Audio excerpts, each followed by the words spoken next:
चलो चैप्टर का नाम लिखो, द्विघात समीकरण।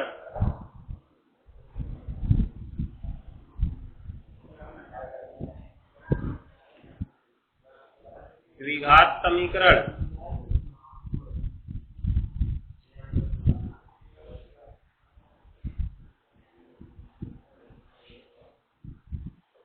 हो गया। Quadratic equation QUA D RATIC equation EQUA TION। Yes लगा लो, बहुत सारे होंगे। द्विघात समीकरण क्वाड्रेटिक इक्वेशन हो गया।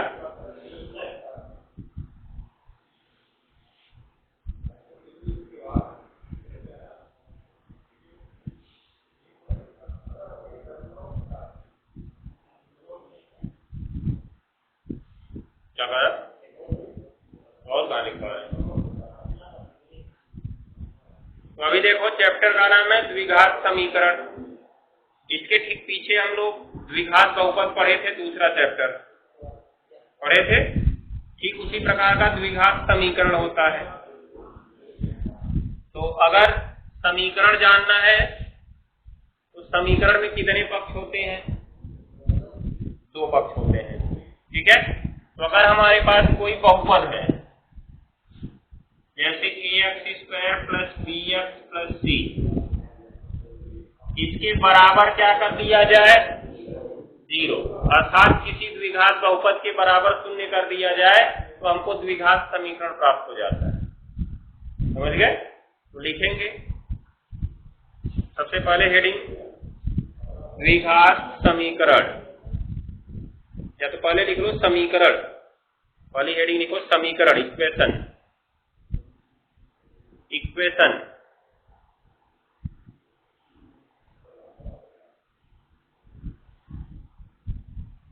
हो गया। लिखो ऐसा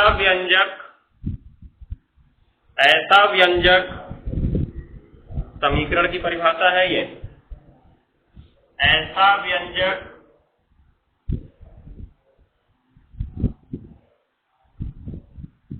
हो गया जिसमें दो पक्ष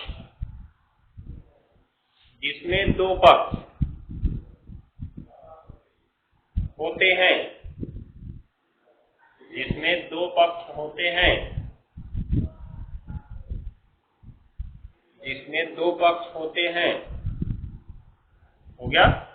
समीकरण कहलाता है, समीकरण कहलाता है।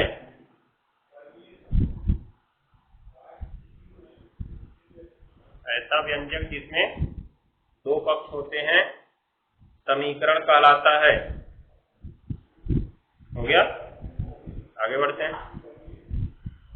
जैसे देखो x + 3 = 2, x - y = 5, x² + y² = 6, उसके बाद 8x² + 5x + 4 = 0। ये प्रकार से कुछ भी हो उसमें 2 पक्ष हो। कौन? एक बराबर के जो दाएं साइड में है, दायां पक्ष, दाएं साइड गलत लिखा है, जो बराबर के दाएं साइड में अर्थात इधर है वो दायां पक्ष, और जो बराबर के बाएं साइड में है उसे क्या कहेंगे? बायां पक्ष। हो गया ना? तो समीकरण में 2 पक्ष हमेशा होते हैं। अगर 2 पक्ष नहीं है तो वो समीकरण नहीं हो सकता है। हो जाएगा? शुरू करो। बाद में इसको लिख लो पहले चारों, बाद में लिख लेना आदि। हो गया?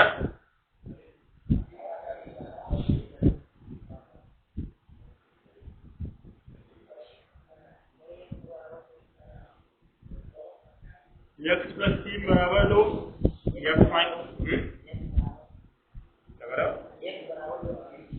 वो भी हो सकता है, कुछ भी होगा, 2 पक्ष होना चाहिए, समीकरण कहलाएगा। हो गया ना? नीचे लिखो। हाँ, कुछ भी उससे नहीं मतलब, बस होना चाहिए बराबर, तो भी सही है। नीचे लिखो, समीकरण को निम्न प्रकार परिभाषित किया जा सकता है। निम्न प्रकार भी परिभाषित किया जा सकता है। समीकरण को निम्न प्रकार भी परिभाषित किया जा सकता है।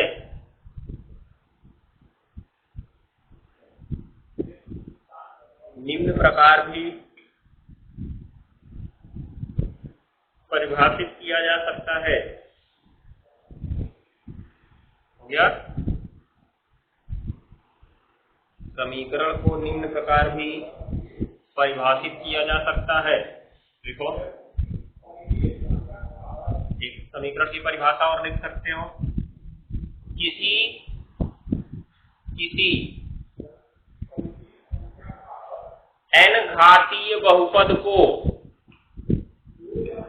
किसी n घातीय बहुपद को, n घातीय मतलब बहुपद की घात कितनी हो, n हो, n, किसी n घातीय बहुपद को, हो गया, 0 के बराबर करने पर, किसी n घातीय बहुपद को 0 के बराबर करने पर, तो बेंच उठा जाओ, जो सामने रख बैठा है, किसी पैर पर रखो, किसी n घातीय बहुपद को 0 के बराबर करने पर n घात का समीकरण प्राप्त होता है। यहीं से द्विघात समीकरण की परिभाषा उत्पन्न होगी। n घातीय बहुपद को, हो गया ना, 0 के बराबर करने पर n घात का बहुपद प्राप्त होता है। हो गया ना? जैसे समीकरण प्राप्त होता है, n घात का समीकरण प्राप्त होता है, बहुपद नहीं। हो गया? n घात का समीकरण प्राप्त होता है। अब ध्यान दे सकते हो,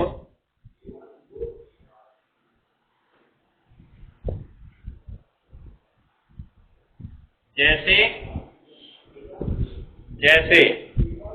एक एग्जाम्पल लिखते हैं, 8x² + 5x + 4, ये कितने घात का बहुपद है? 2 घात का, क्योंकि इसमें चर पद x की सबसे बड़ी घात क्या है? 2 है, वही तो बहुपद की घात होती है। इसके बराबर 0 कर दो तो ये कौन सा समीकरण हो गया? द्विघात समीकरण हो गया। हो गया ना? इसके बाद इसमें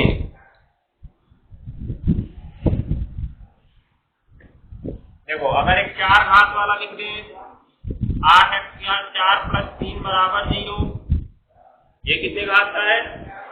4 घात का है, तो ये चतुर्घात समीकरण है या चतुर्घातीय समीकरण है। हो गया? ऐसे ही देखो, ये 8x⁻n + 3x⁻n - 1 + 5x घात n - 2 + ... + 3 बराबर 0। डॉट डॉट का मतलब इसमें भी बहुत सारे पद हैं, उससे नहीं मतलब है हमको, लेकिन इसमें सबसे बड़ा कौन दिख रहा है? n दिख रहा है, क्योंकि n - 1 उससे छोटा होगा, n - 2 उससे और भी छोटा होगा। क्यों जी? क्योंकि अगर n का मान 5 है तो n - 1 का मान क्या होगा? 4 होगा, n - 2 का मान क्या होगा? 3 होगा, तो ऐसे छोटा होता जाएगा ना, ये चीज को ध्यान में रखना है। तो ये कितना समीकरण, कौन सा समीकरण है? n घातीय समीकरण है। तो हमको तो खाली यहाँ पे पढ़ना कौन सा है? द्विघातीय समीकरण है। द्विघातीय समीकरण की परिभाषा क्या बनाएंगे? द्विघात बहुपद को किसके बराबर करने पर? 0 के बराबर करने पर क्या प्राप्त होता है? द्विघात समीकरण प्राप्त होता है।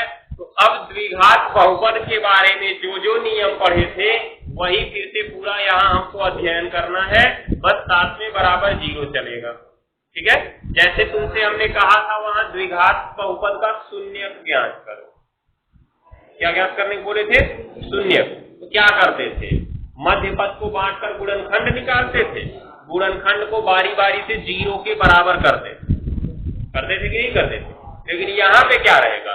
वो 0 पहले से ही साथ में इनके चलेगा, अर्थात अपने मन से मान के 0 के बराबर नहीं करना होगा। जीरो इनके साथ पहले से ही चलेगा, हम इनको पहले से ही जीरो लेके चलेंगे और बाद में गुणनखंडों के बराबर तो जीरो हो ही जाएगा, बस यही अंतर होगा। इसमें साथ में जीरो चलेगा, उसमें जीरो मानते हैं। वहां पे कहते हैं शून्य का ज्ञात करो। क्या ज्ञात करो? शून्य। क्यों जी? क्योंकि उसके बराबर शून्य दिया नहीं होता, हमको शून्य करना पड़ता है, तो हम कहते हैं उसका शून्य ज्ञात करो। लेकिन यहाँ पर तो शून्य पहले से ही बराबर दिया है, तो यहाँ पर शून्य नहीं बोलते हैं, यहाँ पर मूल बोलते हैं। क्या बोलते हैं? मूल। जो शब्द वहां पे शून्य था वही शब्द यहाँ पे मूल है। तो किसी द्विघात समीकरण का मूल क्या होता है? शून्य। क्या था कि वो शून्य को वह मान होता है जिसे बहुपद में प्रतिस्थापित करने पर बहुपद का मान क्या हो जाता है? शून्य हो जाता है। तो मूल क्या होगा? मूल वह मान होता है जिसे किसी समीकरण में प्रतिस्थापित करने पर उसका मान शून्य हो जाता है। ये कहना सभी जगह के लिए सही नहीं होगा। इसमें दो पक्ष आ गए ना, तो क्या कहेंगे हम? शून्य नहीं, मूल वह मान है जिसे द्विघात समीकरण में प्रतिस्थापित करने पर, या कहें तो समीकरण में प्रतिस्थापित करने पर दोनों पक्ष बराबर हो जाते हैं। क्या हो जाते हैं? दोनों पक्ष बराबर। वहां पे दूसरा पक्ष नहीं था, इसलिए हमने दूसरे पक्ष को शून्य मान लिया। क्या माना था? शून्य। यहाँ पर दोनों पक्ष आ गए। अभी हम 4 को उधर पक्षांतर कर दें तो ये कुछ इस प्रकार से दिखने लगेगा, लेकिन है तो वही ना, दिखाई दे रहा है। लेकिन अगर हमारे पास एक बहुपद है ऐसे 8x² + 5x + 4, तो क्या हम इसमें से 4 को कहीं गायब कर सकते हैं? नहीं, दूसरा पक्ष है ही नहीं, तो 4 को कहीं ले नहीं जा सकते। इसलिए वहां पे केवल और केवल शून्य की चर्चा की गई कि इसको शून्य करना है। लेकिन इसमें क्या करना है? इस अंक को पक्षांतर करके इसका दूसरा रूप भी तो बना सकते हैं। तब तो कहोगे कि हमारा मानना गलत हो गया कि शून्य ले आना है, शून्य नहीं आना है। तब इसमें हल करके इसको कितना लाना है? -4 लाना है। अर्थात मूल के बारे में चर्चा करते समय हम कहेंगे कि किसी भी समीकरण का मूल वह मान होता है जिसे समीकरण में प्रतिस्थापित करने पर दोनों पक्ष क्या हो जाते हैं? बराबर। अर्थात बायां पक्ष बराबर क्या हो जाता है? दायां पक्ष। यही हमको सिद्ध करना होगा मूल के लिए। हो जाएगा? ये चीज को ध्यान में रखना है। तो बस वहां पे शून्य पढ़े, यहाँ पे मूल पढ़ेंगे। वहां पे शून्यकों का योग निकाले थे alpha plus beta, alpha into beta. यहाँ पे शून्य ये मूलों का योग निकालेंगे, मूलों का योग alpha plus beta, alpha into beta. वहां पे कुछ मान भी हमने नहीं करवाया था, जैसे alpha square plus beta square का, alpha cube plus beta cube का, alpha square beta plus beta square alpha का। उन सबका सूत्र लिखवाए थे नहीं लिखवाए थे? और उससे सवाल भी लगवाए थे। वही सवाल यहाँ पर भी लगेंगे। किसके लिए लगेंगे? मूलों के लिए लगेंगे। वहां शून्यकों के लिए लगे थे, यहाँ पर किसके लिए लगेंगे? मूलों के लिए। जो सूत्र वहां पे शून्यकों के योग का बना था वही सूत्र यहाँ मूलों के योग का बनेगा। जो सूत्र वहां पे शून्यकों के गुणनफल का बना था वही सूत्र यहाँ पर मूलों के गुणनफल का बनेगा। इसीलिए शायद क्या किया है? बहुपद को हटा दिया है। क्यों? क्योंकि ठीक बहुपद ही तो हम द्विघात समीकरण में पढ़ ले रहे हैं, इसलिए बहुपद की हमें कोई जरूरत नहीं। बहुपद में बस एक एक्स्ट्रा चीज हम सीखे थे, भाग देना। भाग देना तो पहले से जानते, कक्षा 9 में भाग दे के आ रहा है, कक्षा 8 में भी भाग देते हो, 7 में भी दिए हो, ठीक है। इसलिए उसको हटा दिया चैप्टर, कोई इंपॉर्टेंट नहीं था। अगर उसमें अलग तरीका होता, जैसे इसमें हमें उस तरह का ये चैप्टर मिल गया, इसमें उससे आगे भी है, अर्थात इबारती प्रश्नों को भी इस तरीके से हल करना है। अभी जो पीछे तीसरे चैप्टर वाला इबारती प्रश्न पढ़े हो ना, उनमें अगर एक चर मानते हम तो सारे के सारे इसी रूप में बदलते, सारे के सारे सवाल इसी रूप में बदल जाते। अगर एक चर मानते तो, 2 चर मानते हैं इसलिए दोनों अलग अलग ही होता, लेकिन अगर एक चर मानते तो सब इसी रूप में बदल जाता, तो सब सवाल किसमें पहुंच जाता? द्विघात समीकरण में पहुंच जाता। ठीक है, अर्थात सवालों को चाहे एक चर से लगाओ चाहे 2 चर से लगाओ, आंसर वही आएगा। अगर एक चर से लगाओगे तो इस टाइप के सवाल लगेंगे, 2 चर से लगाओगे तो पिछला जो 3 वाला हल करके आ रहा है उस तरह के सवाल लगेंगे। समझ गए? शुरू करवा के अब क्या लिखे जी? जैसे लिख रहे थे ना, जैसे इसको लिख लो, इसको लिख लो, इसको लिख लो, ये तीनों फटाक से लिखो, तब आगे बढ़े। अब नीचे हेडिंग लिखो, नीचे हेडिंग लिखो। अब द्विघात समीकरण, द्विघात समीकरण, द्विघात समीकरण। हो गया ना? देखो इसमें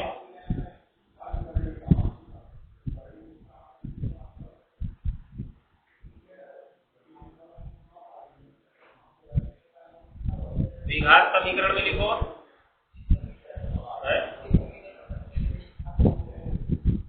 दो तरीके से बनाएंगे। पहले लिखो किसी द्विघात बहुपद को शून्य के बराबर करने पर,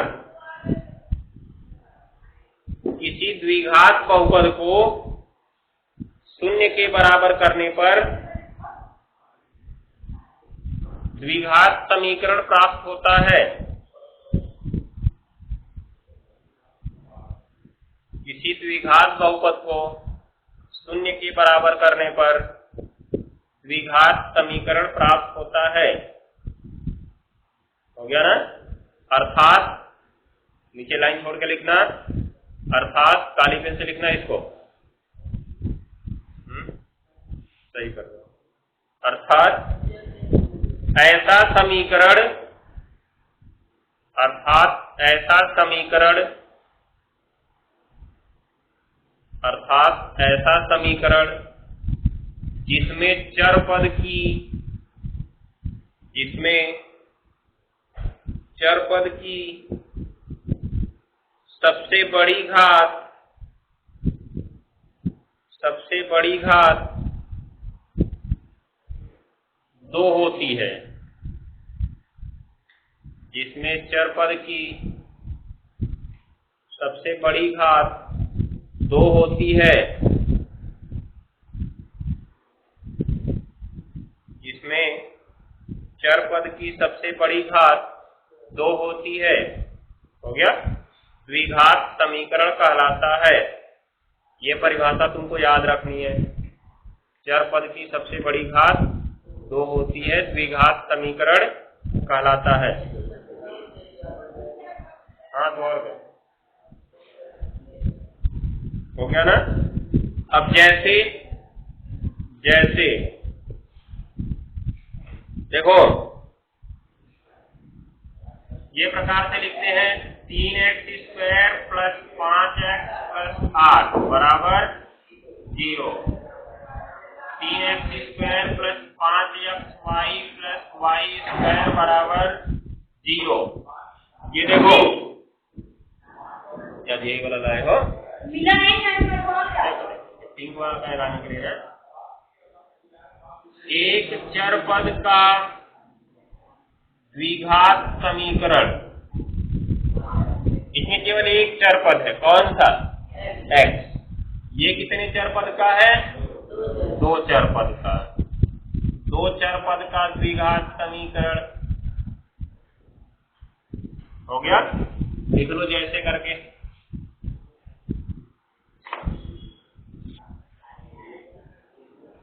अब नीचे की इंडिकेट पॉइंट लिखो। इंडिकेट पॉइंट इस अध्याय में हमें इस अध्याय में हमें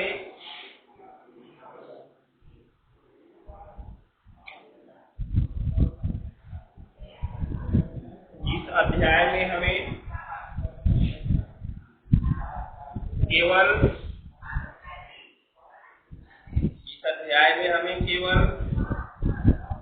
एक चर पद के द्विघात समीकरणों का अध्ययन करना है।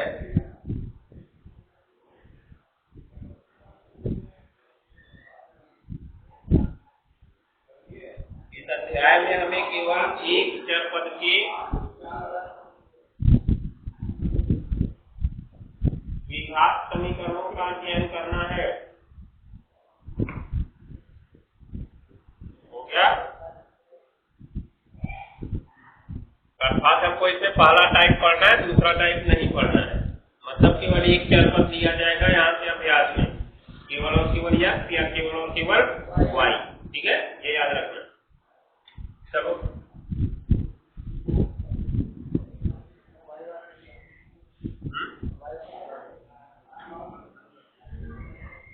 लिखो क्वेश्चन 1। ज्ञात कीजिए कि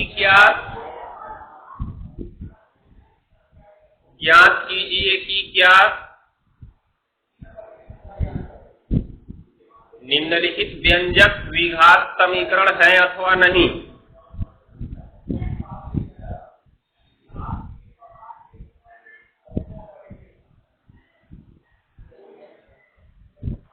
ज्ञात कीजिए कि क्या निम्नलिखित व्यंजक द्विघात समीकरण है अथवा नहीं।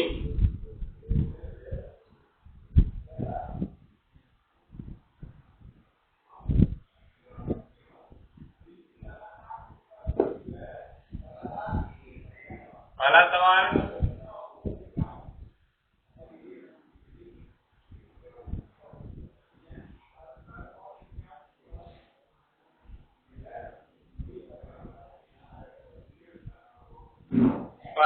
दिया है 3x square plus 5x plus 8 is equal x bracket में x प्लस 2 प्लस 3 हो गया। ये सवाल है 3x square plus 5x plus 8 फिर x ब्रैकेट में x प्लस 2 उसके बाद प्लस 3 हो गया। दूसरा सवाल देखो, दूसरा x square plus 3x plus 4 बराबर x कोष्ठक में x प्लस 2, ये प्रकार से हो गया। तो अभी देख रहे होंगे इसमें सबसे पहले तो दोनों में दो दो पक्ष दिख रहे हैं, तुम्हें बीच में बराबर लगा है ना, तो एक पक्ष इधर हो गया एक पक्ष इधर हो गया, दो पक्ष दिख रहे हैं। तो सबसे पहला काम इसमें करना क्या है, देखना है चरपद की सबसे बड़ी घात क्या है, 2 है। तो इसका मतलब ये सभी के सभी कैसे हैं, द्विघात समीकरण है। लेकिन अगर हम कहें नहीं है तब, अगर हम कहें इसमें से एक तो नहीं है, इसका मतलब हम गलत बोल रहे हैं, क्योंकि सबसे बड़ी घात तो 2 दिख रही है ना हमें, तो कैसे नहीं होगा ये। अगर सबसे बड़ी घात हमको 2 दिख रही है तो कैसे नहीं होगा ये, इसका मतलब हम गलत बोल रहे हैं ना। सत्य तो हमेशा बोल नहीं सकते हैं, लेकिन यहाँ के लिए सत्य ही बोल रहे हैं, ध्यान दो। सवाल नंबर 1, सवाल ने हमसे पूछा बताओ कि क्या 3x square plus 5x plus 8 बराबर x कोष्ठक में x प्लस 2 प्लस 3 द्विघात समीकरण है कि नहीं है। तो हमारा काम सबसे पहला ये है कि इसको पूरा हल करो, उसके बाद तब बताओ द्विघात समीकरण है कि नहीं। अर्थात अभी यहाँ पे गुणा बचा हुआ है ना, दिखाई दे रहा है नहीं दिखाई दे रहा है, तो कैसे तुम अभी उसकी व्याख्या कर सकते हो, कैसे तुम अभी उसकी व्याख्या कर सकते हो। हम कहें कि अगर 3 minus 3 plus 3 minus 3 plus 3 minus 3 इसका मान 10 है, अर्थात ये एक संख्या है जो शून्य से अलग है, तो कह दो हाँ शून्य से अलग है क्योंकि 3 3 दिख रहा है, कुल तो कट के 0 हो गया, दिखाई दे रहा है। तो बिना हल किए तुम कैसे अपने कारण पर पहुंच सकते हो, बिना हल किए उत्तर कैसे बता सकते हो। इसलिए पहले इनको हल करना होगा। तो एग्जाम में जब तुमसे पूछा जाएगा तो कुछ इसी तरह का पूछा जाएगा, जो तुमको दिखेगा तो द्विघात समीकरण, परंतु वास्तव में वो होगा नहीं, समझ गए। तो कैसे करना है ये ध्यान दिए रहना, पहले उसको पूरा हल करो, सबको एक साइड में ले आओ। 3x square plus 5x plus 8 बराबर गुणा करा लो x का गुणा x में, देखो पहले x का गुणा x में x स्क्वायर, फिर इसी x का गुणा 2 में 2x और 3 अलग रहेगा, सबको पकड़ के इधर लाओ। 3x square plus 5x plus 8 minus x square minus 2x और माइनस 3 बराबर 0, घट गया तो 2x स्क्वायर, 5 में से 2 घट गया तो 3x। देखो ध्यान देना ये प्लस है माइनस है, और ये प्लस 8 माइनस 3, एक प्लस चिन्ह लगाओगे 8 में 3 घटा दोगे 5 बराबर 0।